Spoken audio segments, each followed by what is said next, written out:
कक्षा 12 विषय हिंदी। चलिए महादेवी वर्मा के द्वारा लिखित गीत में आगे पढ़ते हैं।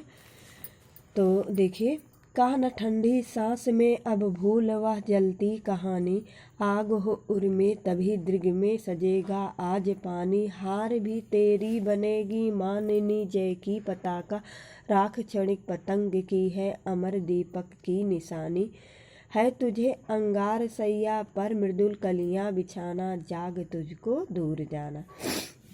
ठंडी सांस मतलब दुख की सांसें, जलती कहानी कष्टों की कहानी, मनीषी मतलब सम्मान से युक्त, पताका मतलब झंडा ध्वज, क्षणिक माने क्षण भर की, अंगार सैया मतलब कष्टमय परिस्थितियाँ।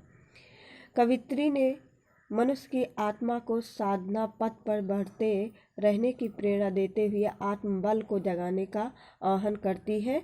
तो देखिए इसकी व्याख्या। कहा न ठंडी सांस में अब भूल वह जलती कहानी, आग हो उर में तभी दृग में सजेगा आज पानी। इस पद्यांश में कवित्री महादेवी वर्मा कहती हैं कि मनुष्य जब अपने उद्देश्य की साधना में लगता है तो उसके सामने आक्रमणता एवं आलस उसके शत्रु बनकर खड़े हो जाते हैं। कहती है जीवन में दुख भी आता है और परिस्थितियों का जो है दारुण आक्रमण भी होता है, परंतु मनुष्य को उन्हें भूलकर ऊंचे लक्ष्य को प्राप्त करने की साधना में निरंतर लगे रहना चाहिए।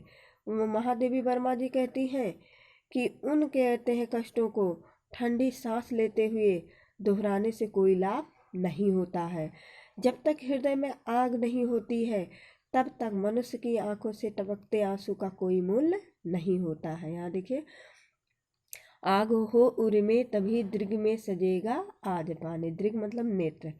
जब तक कहते हैं हृदय में आग नहीं होगी तब तक कहते हैं मनुष्य आंसू मतलब मनुष्य के आंखों से टपकने वाले आंसुओं का कोई मूल्य नहीं होता।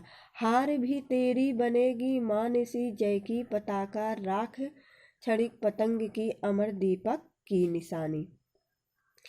कहती है कि जो है अब मनुष्य को कठिन साधना बिना लक्ष्य प्राप्त करने के लिए प्रेरित करती हुई महादेवी वर्मा कहती हैं कि आपने परमात्मा को पाने का साधन या माध्यम बनती है। आग ही जो है वह तड़फ है जो मनुष्य को कठिन साध्य लक्ष्य को प्राप्त करने के लिए प्रेरित करती है और परमात्मा को पाने का साधन या माध्यम बनती है।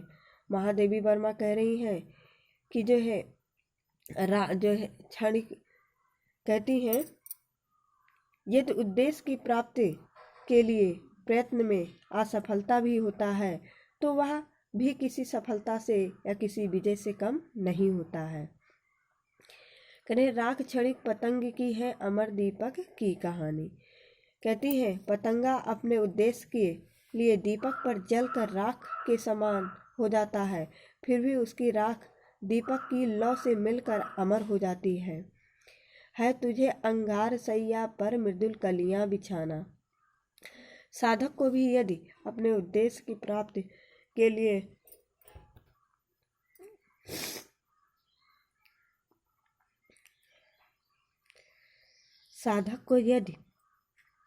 अपने लक्ष्य को प्राप्त करने के लिए या उद्देश्य को प्राप्त करने के लिए मिट जाना पड़े तो वह भी अमर हो जाएगा। महादेवी वर्मा कहती हैं कि जो है तुझे अपनी तपस्या से संसार रूपी इस अंगार सैया अर्थात कष्टों से भरे इस संसार में फूलों की कोमल कलियों जैसे आनंदमय परिस्थितियों का निर्माण करना है। इसीलिए हे साधक तू जाग जा, क्योंकि अभी तुझे बहुत दूर जाना है। काव्य सौंदर्य है, रस शांत है, भाषा शुद्ध तथा साहित्यिक खड़ी बोली है, शैली गीतात्मक है, छंद मुक्तक है, अलंकार रूपक अनुप्रास मानवीयकरण है और गुण माधुर्य है, शब्द शक्ति लक्षणा है।